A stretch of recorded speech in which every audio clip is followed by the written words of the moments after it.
Hello everyone and welcome to the channel. My name is Paul and I've been a part of the solar energy industry for over 12 years now. I witnessed a lot of changes over that time. I started as a general installer and worked my way up to getting my journeyman electrician and construction licenses.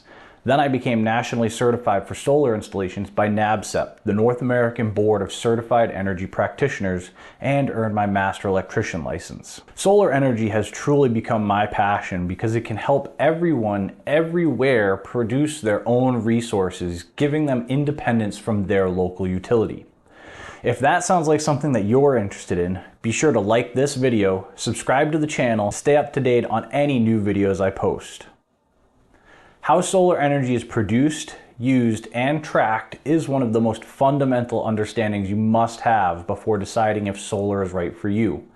In today's video, we will be going over the production graphs of several different types of solar energy systems over the course of the same day in roughly the same area. I'll explain where the energy comes from, where it goes to, and how you can use it to translate it to your electric bill.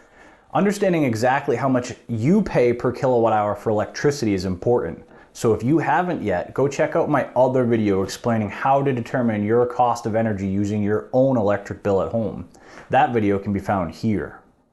Without further ado, let's dive into these graphs and see how each system performs. Okay, so here we have four graphs of four different solar systems in roughly the same area over the course of the same day. Two are solar-only installations, one has a battery backup system, and one is currently set to zero export. Okay, so with this system here, you can see it turned on roughly at 6 a.m. and at 9 a.m. is when the production really started increasing. This blue line here is the production, and this orange line here represents the consumption, or how much power the building is using over the course of the day. And if you look at all of these graphs, for the most part, they all have the same rough pattern. The consumption stays relatively low throughout the course of the night, and then as the day comes, the consumption increases because people are waking up and using their home more, and then at night the consumption typically tends to drop back down. So you see that represented in this orange line over the course of the day. You can see the time is here and the power is here. Same thing with this graph here. The orange line starts relatively low. You can see some spikes because that's typically the heating system or the water heater or the air conditioning system kicking on, but it's not really using much power. And then 9 o'clock, noon, that's when the general path or the general pattern spikes up a bit for the day and then drops back down overnight. Likewise, the production graph is this blue line here, so you can see the sun rises at 6 a.m. and then at 9 a.m. the production really starts to increase, both on that one as well as this one here. Again, these two are just solar only, no battery backup, and they are currently net metered, which means the power that the system is producing more than the house is using. For example, all of this, the power in this section here, is all being put into the grid. And then all of the power in this section here, you can see the production is lower than the consumption. So all of this power here is being pulled from the grid back into the home. And so all of this power that was put in during the day is essentially being taken out at this point of the day via net metering. Likewise, again, this is all consumption, and then all of this power here in this section above the orange line and below the blue line is all power that's being exported into the grid. And then likewise in this section over here where the blue line is below the orange line, that is the building importing power from the grid into the building to use. So those are two examples of two solar only systems. Likewise, I'm going to compare this solar with the battery backup system to this solar only system. So you can kind of see, again, we have this same solar production because, again, this is the same point of the day of each, it's the same day at each location. So you can see this little dip in the solar only production here, this little dip in the solar only production here, slight dip in the solar only or in the battery backup production there. It is a different site, roughly 20-30 mile radius, so the weather is very similar, but it could be different at this site. So in this example, we see the production spiking there. And again, all of this energy below the orange line, above the blue line, is energy being consumed from the grid into the home. But as soon as the production starts spiking above the consumption, in this instance, you can see this green line start to rise, because that's all power that's being put into the battery. So you can see that this green line here roughly represents the blue production line, but it's only going to be the amount of space inside this green shaded area is only going to be the same amount of space that's inside the blue and orange lines here. So you can see all of this production that is above what the house is consuming is all being dumped into the battery and charging the battery. And then in this instance here, where this orange line spikes above the production, so the house is consuming more power than the system is producing, then that excess power is being supplied by the battery. This orange section here is the battery discharging. So that's the battery exporting power into the home, but overall there is no excess power going into the grid at this point, because the battery is discharging only to the home.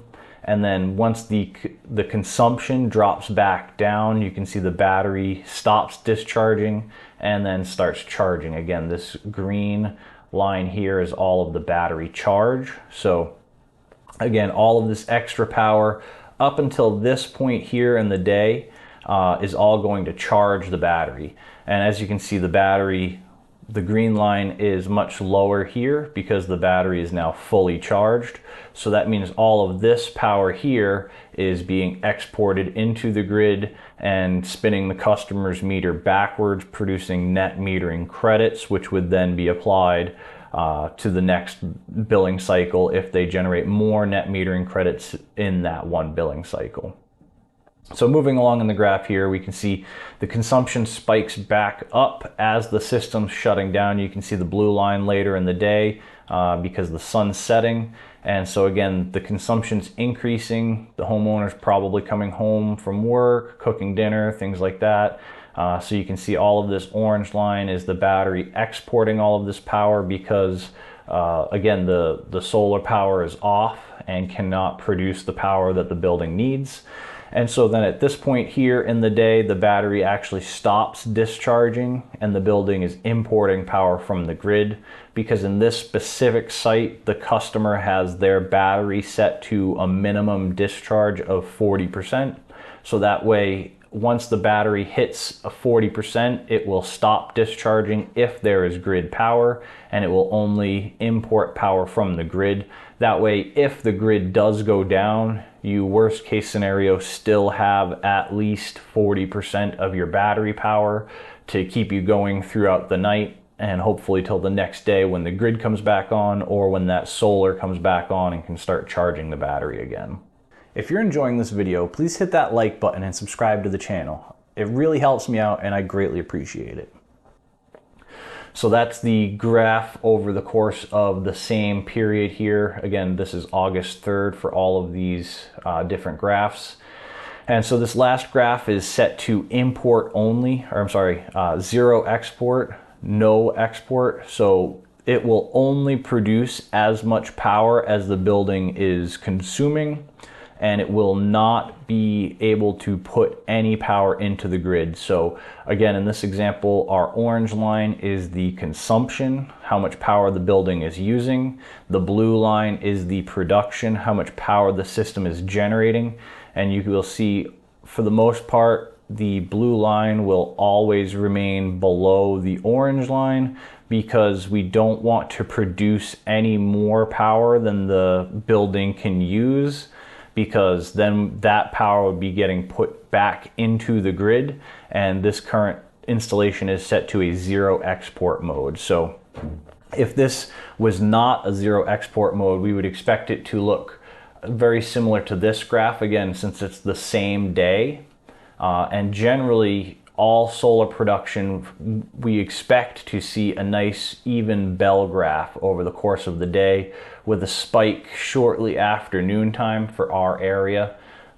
So you can see the spike is right around 1 p.m. here, 1 p.m. here. And if we were to allow this graph to be filled in all of these shady spots, we would expect to see a nice round curve right there. But again, this system is set to 0 export, whereas these two solar systems are not.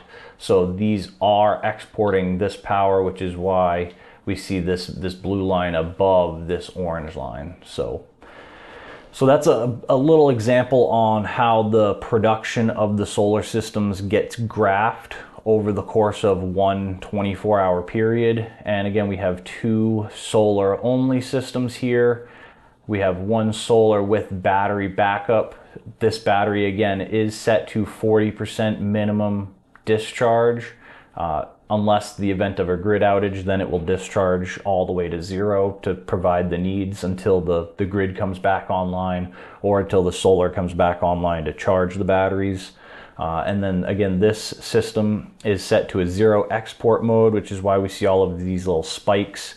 Because again, August 3rd, this was most likely the air conditioning system kicking on, and the solar being able to fulfill the needs of that system, because it was a nice sunny day and the production was able to be there. So the system is able to ramp up the production and then ramp down the production depending on the needs of the buildings. So that's an example of the solar production graphs for 4 different systems in roughly the same day. This is the energy production, so this breaks it down into kilowatt hours. How much, and this is the one with the battery, so this is going to be the solar only. So this is that same graph that we were just looking at there, and how it breaks it down into the kilowatt hours produced and the kilowatt hours consumed, because that's what we're paying for. This is again, kilowatt hours, whereas this graph here is instantaneous measurements in time, so these are kilowatts. So that's an important distinction to make, is this is power and this is energy. Energy is power over time, or over however many hours, or minutes, or we generally calculate it by hours. But and then if we go over to solar only, where'd you go? Yeah, so this is the solar only 2 energy graph. So let's see. Yeah, so this graph here is the same as this. So, this kind of gives us some more insight as to how much of this was filled in. You can see total here for this 24-hour period, the system total produced 25.1 kilowatt hours of power. And then the total consumed was 30.3 kilowatt hours. So you can see we produced roughly 5/6 of the amount of energy needed for this day. Likewise, the solar only, this graph here shows us, combined with this energy graph here, this installation produced 32 kilowatt hours of energy and consumed 38 kilowatt hours of energy. So almost the whole bill for the day was provided by the solar, whereas this is a little bit less of the day. Likewise, if we go over to the battery graph,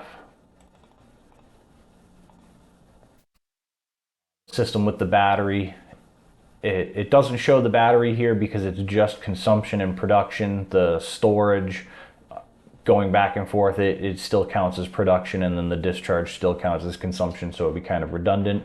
So overall, in this 24-hour period, this system produced 30 kilowatt hours of energy and consumed 48. But likewise, if we look at this 0 export system, I think would be kind of interesting. This 0 export system, so all of this time here, it's not consuming any more energy than it's producing, because again, it's producing exactly what it needs. So the only consumption that we would expect to see here is the times when the solar's not running.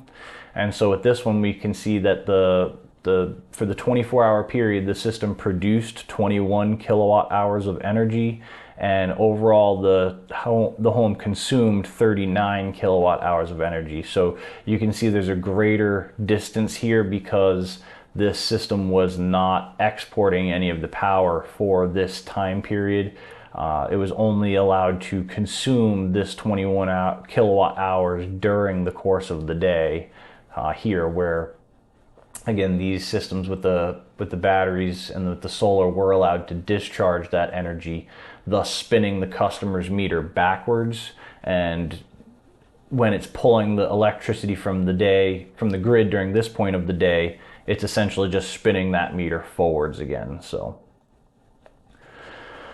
hopefully that wasn't too confusing, but that's a nice indication of the production graphs for solar systems over the course of the same day. Again, August 3rd in each of these examples here, both with solar only, what we'd expect to the power to come from and to go to over the course of the day. Again, the time of the day and the instantaneous power, whereas this is the energy over the course of the day, because again, it's kilowatt hours.